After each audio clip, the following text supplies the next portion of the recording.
I'll never forget the noise.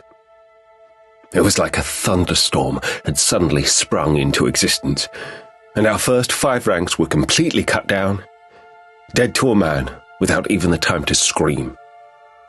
The enemy's bolts tore limbs from bodies, or simply burst men apart like wet sacks. I turned to shout something, forget what exactly, when I felt a searing pain in the back of my head, and fell over the remains of a man who'd had his entire left side blown off. It looked like he'd exploded from the inside out. I rolled onto my knees and felt the back of my head. It was sticky and matted with blood, and I realized I'd been hit. A ricochet or a fragment. Anything larger, and I'd lost my head. I could feel the blood running from me, and looked up in time to see our enemies fire again. And that's when I started to hear screams. Our charge had ground to a halt, men and women milling around in confusion and fear as they suddenly understood the reality of what Havelek had begun. The Thunder Warriors put up their guns and marched towards us, unsheathed swords with serrated edges and motorized blades. The noise. Oh God. I'll never forget the noise they made.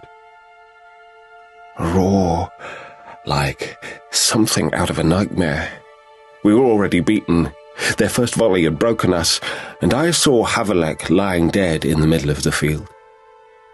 Well, the lower half of his body had been blown clean off, and I saw the same terror I was feeling on every face around me. While people were begging for mercy, throwing down their weapons and trying to surrender, but the armored warriors didn't stop. They marched right up to us and hacked us without mercy. We were cut apart and brutalized with such economy of force that I couldn't believe so many people could die in so short a time. This wasn't a war. At least, not a war I'd read about, where men of honor fought in glorious duels. This was mechanized butchery. I'm not ashamed to say I ran. I ran, soiled and bleeding for safety.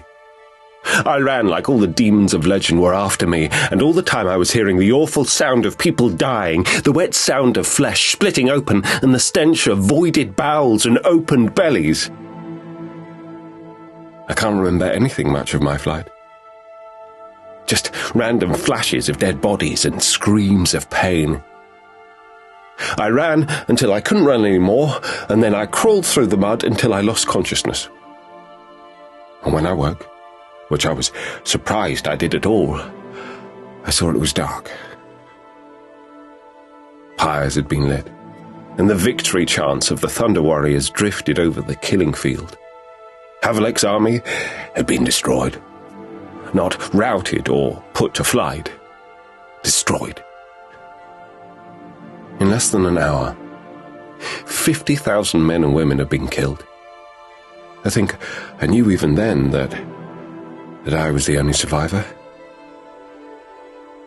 I wept beneath the moonlight, and as I lay there bleeding to death in agony, I thought of how pointless my life had been.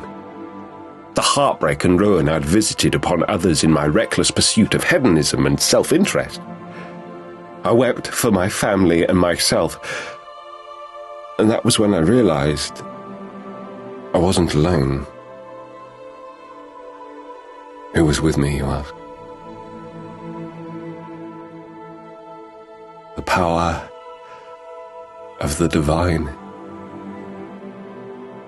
I looked up and saw a golden face above me. A face of such radiance and perfection that my tears were no longer shed for pain, but for beauty. Light surrounded this figure, and I averted my eyes for fear I'd be blinded. I'd been in pain, but now that pain was gone, and I knew I was seeing the face of the divine.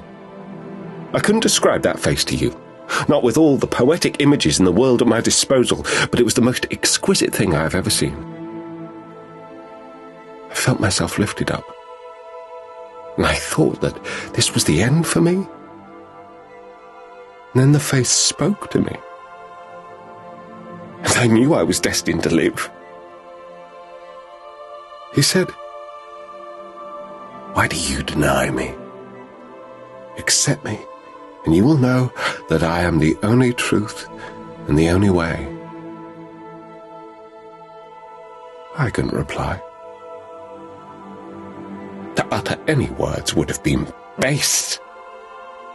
In any case, my tongue was quite stilled by the awesome vision of God. I heard the voice of God and saw his face. He bore me up and set me into a deep slumber. And when I awoke, my wounds were healed.